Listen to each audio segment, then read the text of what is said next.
Major support for Carolina Business Review provided by Grant Thornton. Operating in more than 100 countries, our tax, audit, and advisory professionals specialize in helping companies unlock their growth potential.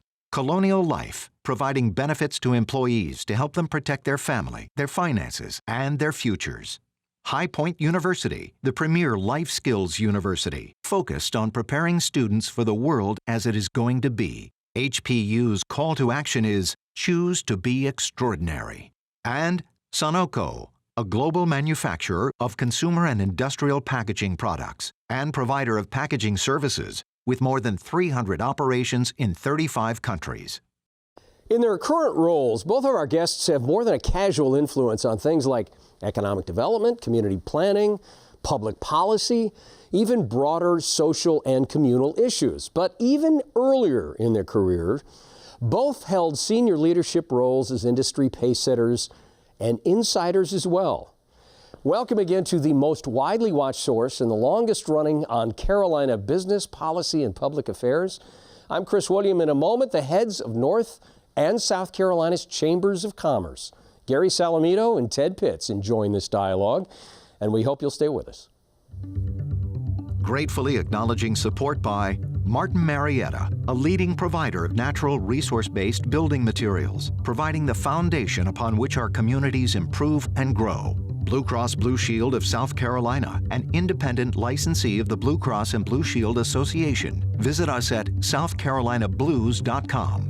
The Duke Endowment, a private foundation enriching communities in the Carolinas through higher education, healthcare, rural churches, and children's services.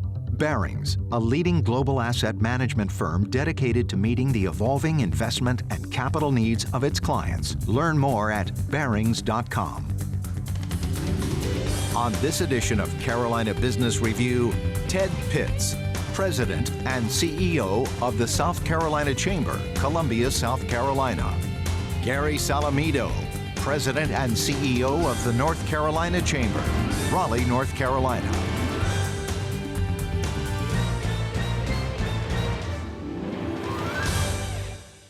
Hello and welcome again to our program. Happy New Year, gentlemen. We can still say that, right? Yeah, we can. Happy New Year. Too far from that. Gary, Ted, good to have you both on the program. We don't play favorites, but I would say that you two tend to be one of my personal favorites because you've got your fingers on the pulse. You know what's going on in the states and the region, and this is an interesting time. So, 2020, we have probably, and this is not overstating it to say, we've had the best economy since Reconstruction in the Civil War. What is job one? How do you make it better than this? Gary, what's job one for you this year? Oh, for us, and when the economy is good, it's the time to tackle the toughest issues that we have to create a sustainable competitive advantage for our citizens, right, for jobs. So for us, it's really two things. It's how do we get the talent and the jobs matched up? We got people and we've got jobs, but right now the skills aren't matching up. And infrastructure. How do we take and make the investments in infrastructure while the economy is good, not while we're under crisis? So tackling the toughest issues that require long-term solutions when things are good is going to be a priority for us. Yeah. Ted, what do you think? So workforce, to talk a little bit about what Gary did, workforce is the number one issue when you talk to CEOs around South Carolina. Baby boomers are retiring. Who are they going to replace that institutional knowledge and those skills with? So making sure that our education system is aligned in meeting the needs of employers.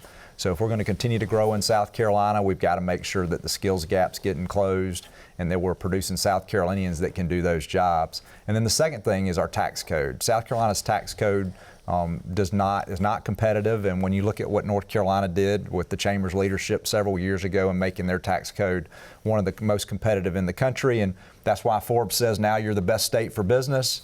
So South Carolina, our policymakers really need to wake up and understand when they see us ranked as 16th on that list. If they take the Southeast, we're in the bottom half of the Southeast. We may be 16th when you look at the country, but Georgia at 5 and North Carolina at 1. The state's got a lot to do from a tax reform perspective, and it's really time to tackle that issue. Ted, let me stay with that for just a second, because opponents of that in North Carolina, and Gary, I'll give you a chance to weigh in on this, will say, yes, but you'll even, if you do reduce taxes, and you get what you need done in South Carolina, where do you get money for teachers? How do you do that? So here's what I would tell you. South Carolina this year, General Assembly just came back to session, had the largest budget surplus in history with $1.8 billion additional dollars that they did not plan on having. So what I would tell you is there's enough money to do what we need to do for our teachers, as well as to make our tax code more competitive, and we're hoping policymakers will do that. I mean, there is an effort to, and we're involved in it, to try to get teacher salaries in South Carolina to the national average, which would be a big push over the last couple years. The governor's for it. The General Assembly appears to be gravitating towards that as something that they need to focus on with those dollars. But at the end of the day, we've got to make our tax code more competitive. Otherwise, we're not going to grow. And ultimately, the growth that we've seen have allowed for South Carolina to move forward in a lot of categories over the last decade. But if we want to keep up with our neighbors in the Southeast, we've got to reform our tax code. How does that play out in North Carolina? You've already got the lower taxes, and actually, General Assembly wants to go even lower. Yeah, I think, Chris, right now what you're seeing is the lower taxes are producing more jobs, which are producing more revenue, and communities are now going to be healthier because more people are working. Now, there's always going to be a disparity between communities, and not every place in North Carolina is equal. But by and large, the more competitive tax code that we have has had more people coming, more jobs, more expansion, more retention. So more people are in the system, right? More people are paying the tax rates that they have. So the revenues are there. Now the policy is debate is where are those prioritization of those revenues, and how do we make sure that our teachers get what they need, and we make our investments in infrastructure so that we can stay competitive. You both have clearly made the point about jobs, workforce being job one, at least for the foreseeable future. So Gary, let's stay with you, and then of course Ted, weighed in on this. You guys don't have to wait for me to invite you to this dialogue. Let's unpack this idea of jobs. We talk about there is always a shortage of good workers, finding a place and connecting those workers with the jobs.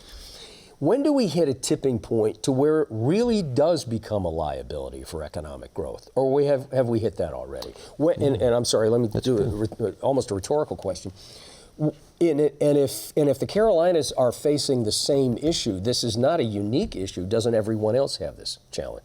Yeah, and I think we're there, right? So our chamber, the North Carolina Chamber Foundation, last year worked with the U.S. Chamber to start a program called Talent Pipeline Management, which is a demand-driven program where we look at and we are teaching people in communities how to bring companies together, how to look at the data, and how to align the education and talent supply systems with the needs of that community and where their jobs are. So we're at that tipping point. Businesses in their communities have to come together and begin to drive change and alignment, with business being the customer of the talent, the jobs being the customer of the talent. So we're there.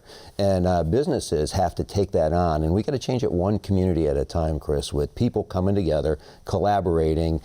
The business is saying, here's what I need, and the education community aligning to provide not only today, but for the long term what those needs are, so that those communities and our state can continue to be healthy. So that's not a major policy change that happens in Raleigh. That's an alignment change where communities will begin to show, okay, here's where we need to be. The opportunities for changes in policies will become self-evident then, and will come out of those communities that we need to do. But we need to get our education systems aligned with the demand, and we're not there right now. Is that a tipping point for you? Yes, I mean, I think we're seeing a real need to fill out skilled employment jobs. So skills, not necessarily a 4-year college degree, things that have a skill or certificate or certification that our technical colleges can play a role in. But also, you know, when you look at electricians and welders, you know, it's funny, you go to a manufacturer and you say, what jobs are you having trouble filling? They're like, well, you know, a lot of them, but we've had an opening for 6 electricians for the last year, right? So when you think about those skilled workforce initiatives, you know, one thing the Chamber has been really focused on, and we're copying our friends in Arkansas, the Arkansas Chamber, is a Be Pro, Be Proud initiative that we're partnering with the Department of Employment and Workforce on. Several industry associations, the truckers, AGC, the home builders, the Forestry Association.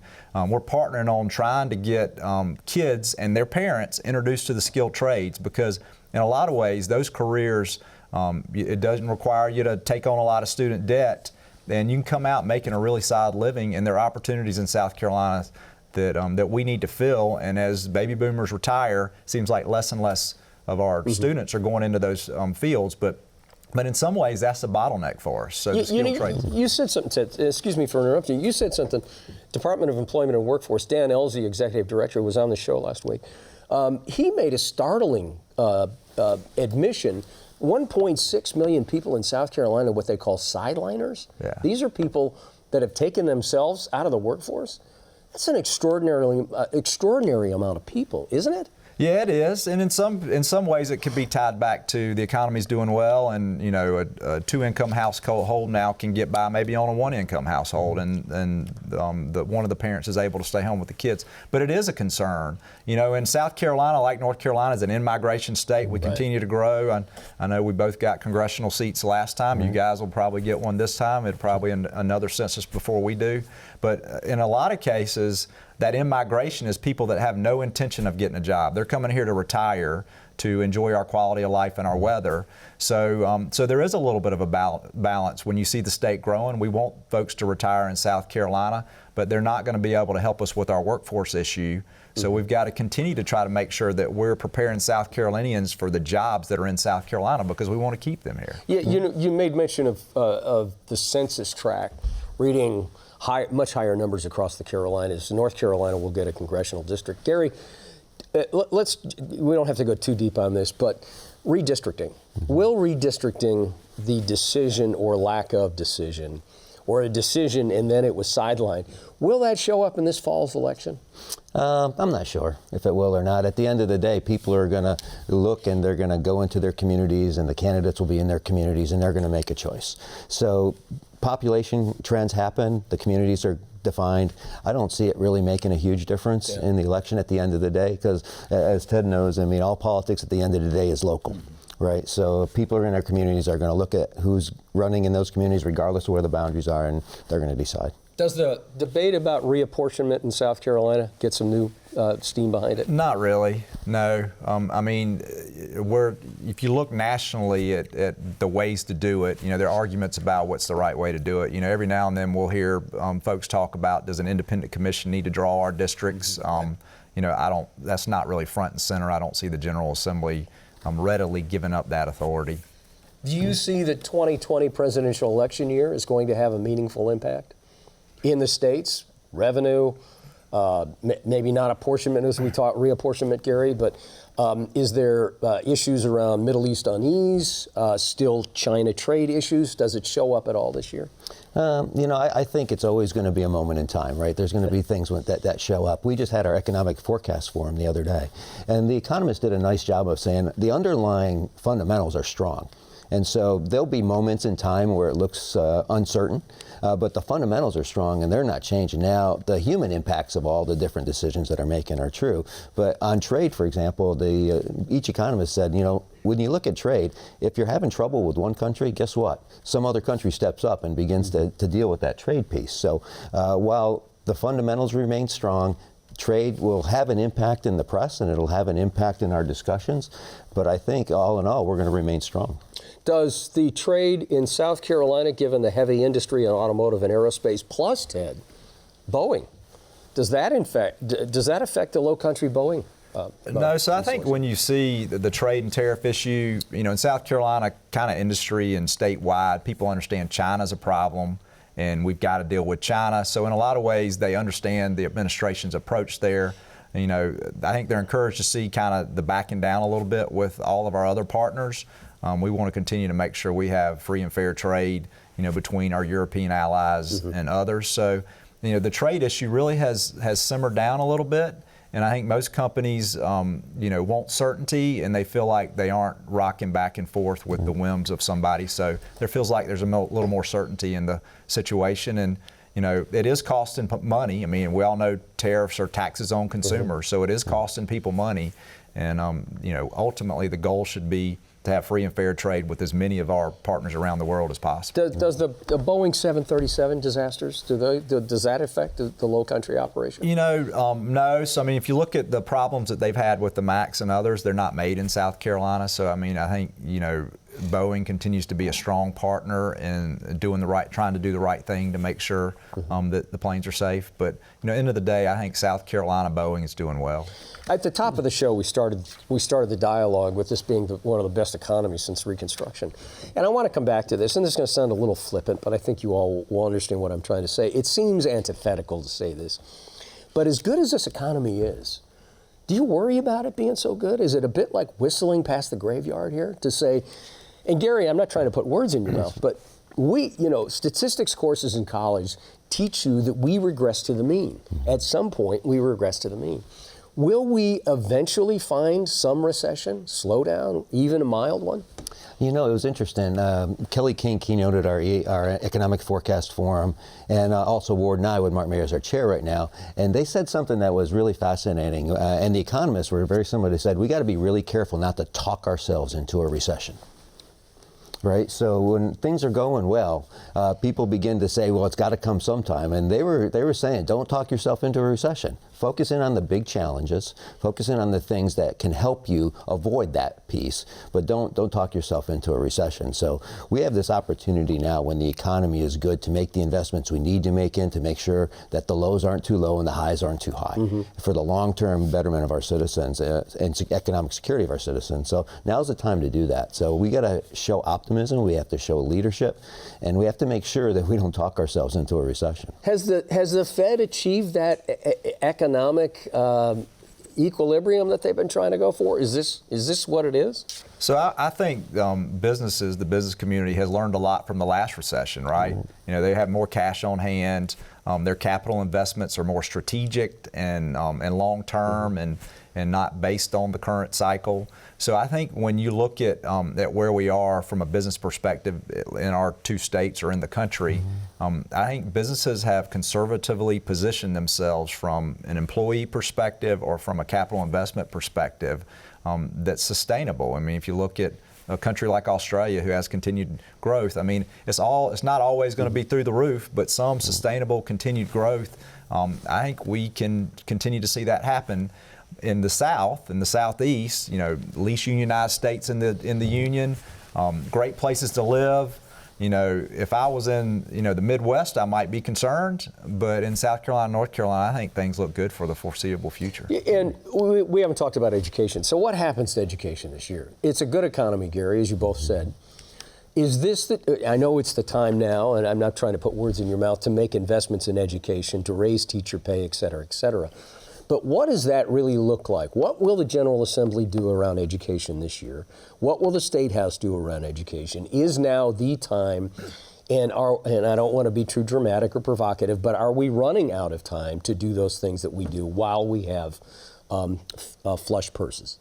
Yeah, we're in a short session this year for one here in North Carolina. Very short. Really, what, like a day, maybe? Well, they're coming in next week for a very short piece, and then they'll come back in May for the scheduled short session. And that's usually to do budget adjustments, but we don't have a budget. We're still working through that piece right now with it. So I think they'll make some investments. I'm not sure where and how much they'll do, and given the politics of the year and everything, I think it's going to be extraordinarily quick with it, but they will. The key is to make sure that we do two things. One is that our entry-level teacher pay continues to be at or above the national average and grow for the long term, so that the teachers that are coming in can have careers that are going to be there. We made those investments a few years ago, and they're continuing to pay off.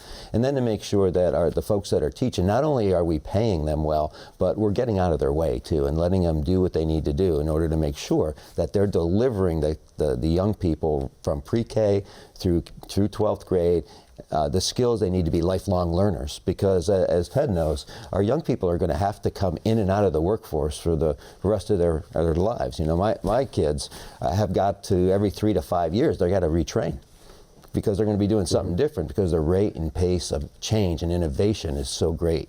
And the business community is adjusting, and if our education community adjusts, the resources will be there. Do you, specific to North Carolina, do you think that the Leandro decision and the commission that's been formed around that decision, will that meaningfully affect what North Carolina does with education dollars? Yeah, it's settled law now, right? So it's settled and it's in there, and they've got to make the adjustments. So they will.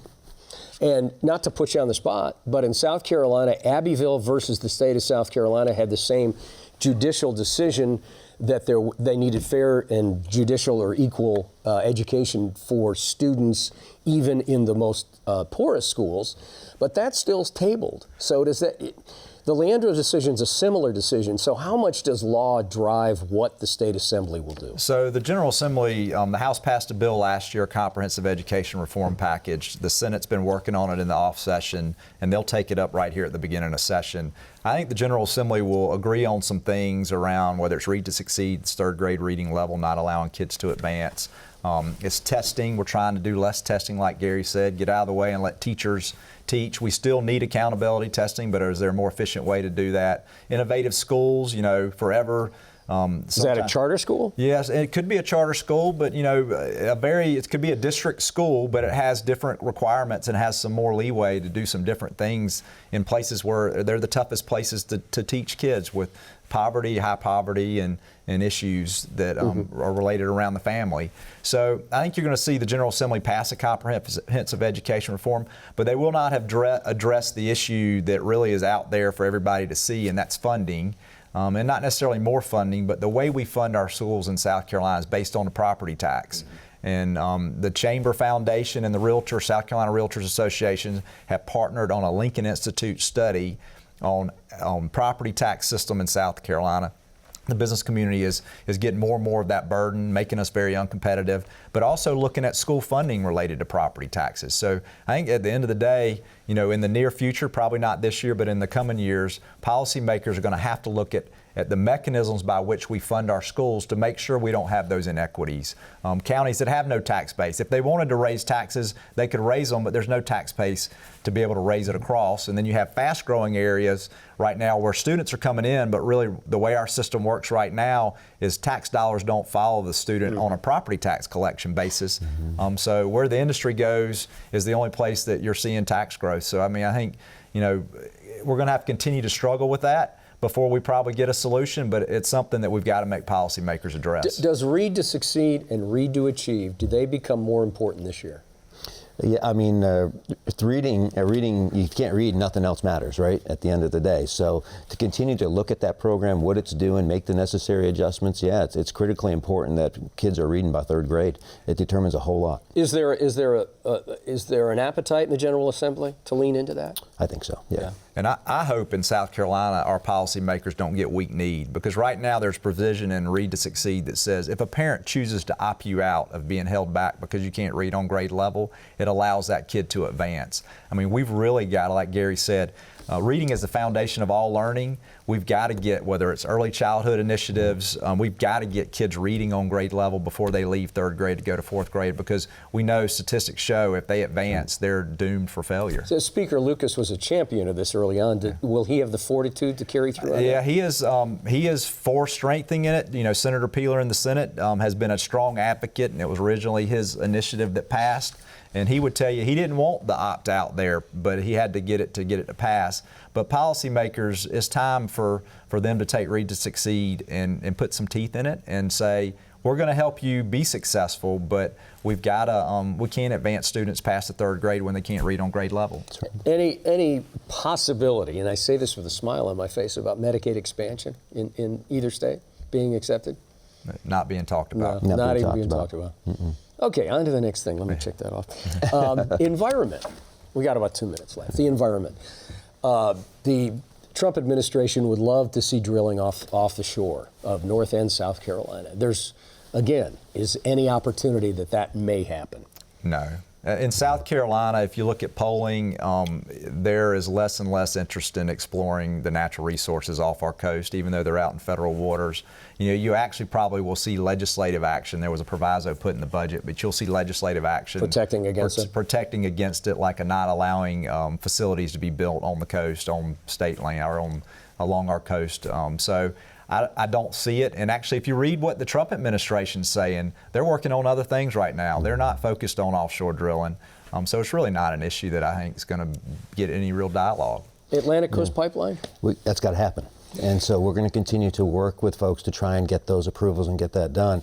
Having a diversified energy source, particularly for our manufacturing sectors, we've got a couple pipelines now. We've got the Atlantic Coast Pipeline. We've got another pipeline coming down towards the middle. We've got to have those approved so that our farmers and our agriculture sector and our manufacturing sector have a diversified energy source with natural gas to keep our energy costs competitive. So it's a priority.